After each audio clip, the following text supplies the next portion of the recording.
I'm Gary Martin, and today we're going to be having a little bit of a discussion about becoming a golf coach.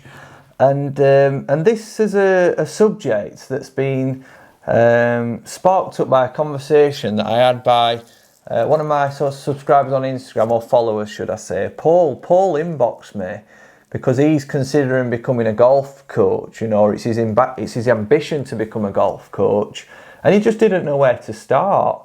And Paul's sort of a mid-handicap golfer. He's a 15 handicap golfer, and I think a lot of people might have laughed at him, if he'd have asked that question, or I think a lot of his golf friends might have, thought he were crazy, thinking that he could become a golf coach, of 15 handicap. But actually, I think Paul could, start the pathway to becoming a coach, off 15 handicap. I think it's very, very realistic, for somebody off 15 to maybe think about becoming a golf coach. And, I wanted to have this little bit of a conversation because I think it might be relatable to a couple of types of people, really. It could be somebody maybe at school or college that's got an ambition to sort of, reduce their handicap and get to a level that they could maybe do their PGA, so the PGA is the most recognised sort of coaching qualification in the UK and across the world,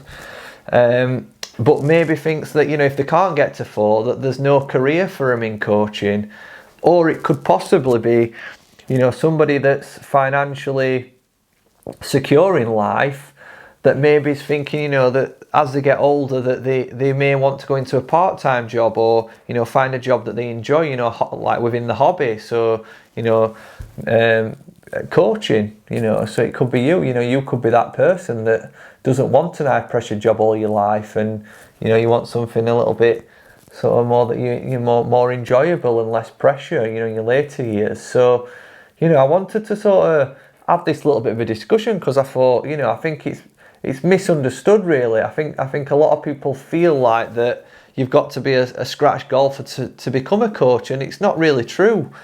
And I think there's a few different routes into becoming a coach. So Paul's from Hartlepool, and he just doesn't know where to start, really. So is he good enough to be a golf coach of 15? I feel like he does need to develop his golf. I feel like you do have to be able to demonstrate, what you're coaching to a reasonable level. Now, I think what Paul could aim to do is become a very good junior and grassroots golf coach for newer golfers. I think his goal should be to be the best junior golf development coach and the best beginners golf coach in Hartlepool. And you might think I'm being crazy here, but I think that should be his goal, because if he was to get a job at a driving range or pro shop, which I think a lot of driving ranges and pro shop would take Paul on, off 15, if he had an ambition to get lower and get into coaching. I feel like, it would open a lot of doors for him if he got a job at a golf club or a driving range. And this could be somebody that, like I said earlier, that wants to sort of, find a part-time job or a job that they, want a bit less pressure. Don't be put off if you're a mid-handicap golfer, because them sort of jobs don't require you to be a scratch golfer. And I think if you were to get one of them jobs, the benefits that you would get would really help you improve, because one, you're going to get to practice more because you're working at a facility. You're going to get more playing opportunities because you're based at a facility. Discounted equipment. You're going to obviously be working around golf professionals. Generally, most golfers would have a PGA professional for their head professional.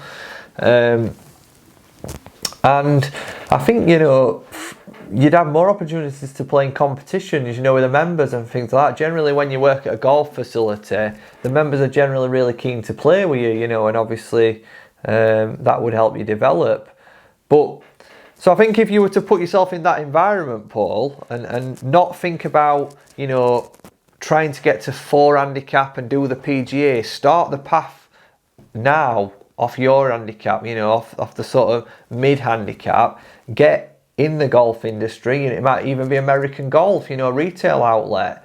You know, when I worked at American Golf, we had people off, you know, 24 and 28 handicap. You know, they just had a huge interest in golf and golf equipment, and you know, they did training to become fitters, you know, because you don't have to have a playing ability to custom fit a set of golf clubs. You know, it's just a matter of training and learning about golf equipment and that kind of thing. So my answer to you, Paul, is I think if you get in the golf industry, you will start to develop, you know, your golfs quicker. And what I would look at is the EGTF. So, you know, if anybody would like to become a golf coach but hasn't got the playing ability to do the PGA, I was fortunate enough to do the EGTF through American Golf, and that were a fantastic coaching course for me. It's available in the UK, but they also do they do courses across the world as well. So, I mean, you would have to go on the website to see where they are, but they do tours where they do these sort of 1 week, really intense coaching courses. And I remember when I did mine, you know, I came away really confident of being able to sort of coach basic fundamentals, which would help, you know, a lot of juniors and newer golfers get into golf, you know. So, you know, it would help you be able to maybe offer a course of 10 to 15 lessons and go for all the fundamentals and get them, you know, hitting golf balls. And then from there on, you know, in your early years of being an EGTF pro, you'd then sort of pass them on to the head pro, you know, the PGA pro, and they could take them further. But I think, you know, if you think about the coaching qualifications out there, the PGA and the EGTF, both of them coaching qualifications are absolutely great for starting your career, but that's only the start. You know, it's like when you pass your test, they get you coaching, but the stuff that I've learned during my sort of 10 years, you know, of coaching has all come from more experienced coaches. So, you know, most of the stuff you learn is from other pros and the people that you work with and reading, and you know, so to become a coach, you do have to have some playing ability. But I think if you are a mid-handicap golfer, don't write it off. Don't write it off. You know, you could certainly get, you know, within the industry and on the path to becoming a really, really good coach.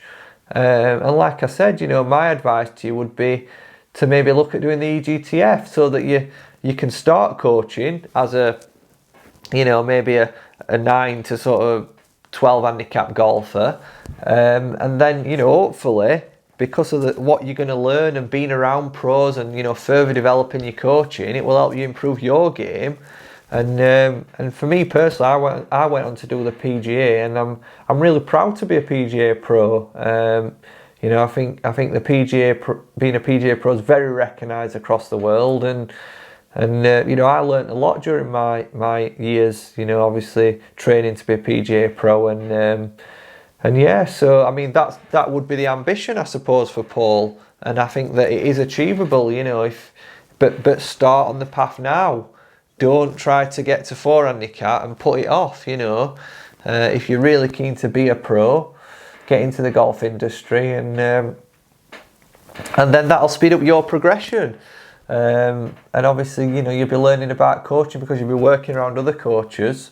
So I hope you've enjoyed that little bit of a chat, you know, and I hope that it might just relate to a few people that probably thought that, you know, you did need to be a scratch golfer to become a pro, and maybe, you know, that might have opened up a door for you and given you something to think about. You know, because there's loads and loads of opportunities in the golf industry. There's loads of jobs come up at golf clubs, but fortunately, not many people apply for them because, you know, like I said, they've got this false perception that you've got to be a scratch golfer, and it's not true. You know, I think if you're a mid-handicapper and you're showing ambition that you want to get lower and you want to get into coaching, you would be very employable. You know, yeah, so I hope that's encouraging for some of you guys that maybe have been thinking about, you know, getting in the golf industry, or, you know, looking to find a job that's a bit less stressful. You know, obviously it does have its challenges from time to time, but I'm sure it's a lot less stressful than some of the roles you guys do. So yeah, I hope that's opened your eyes a little bit, and yeah, if you've got any questions, drop them in the comments, and if not, I'll see you in a couple of days' time. Bye.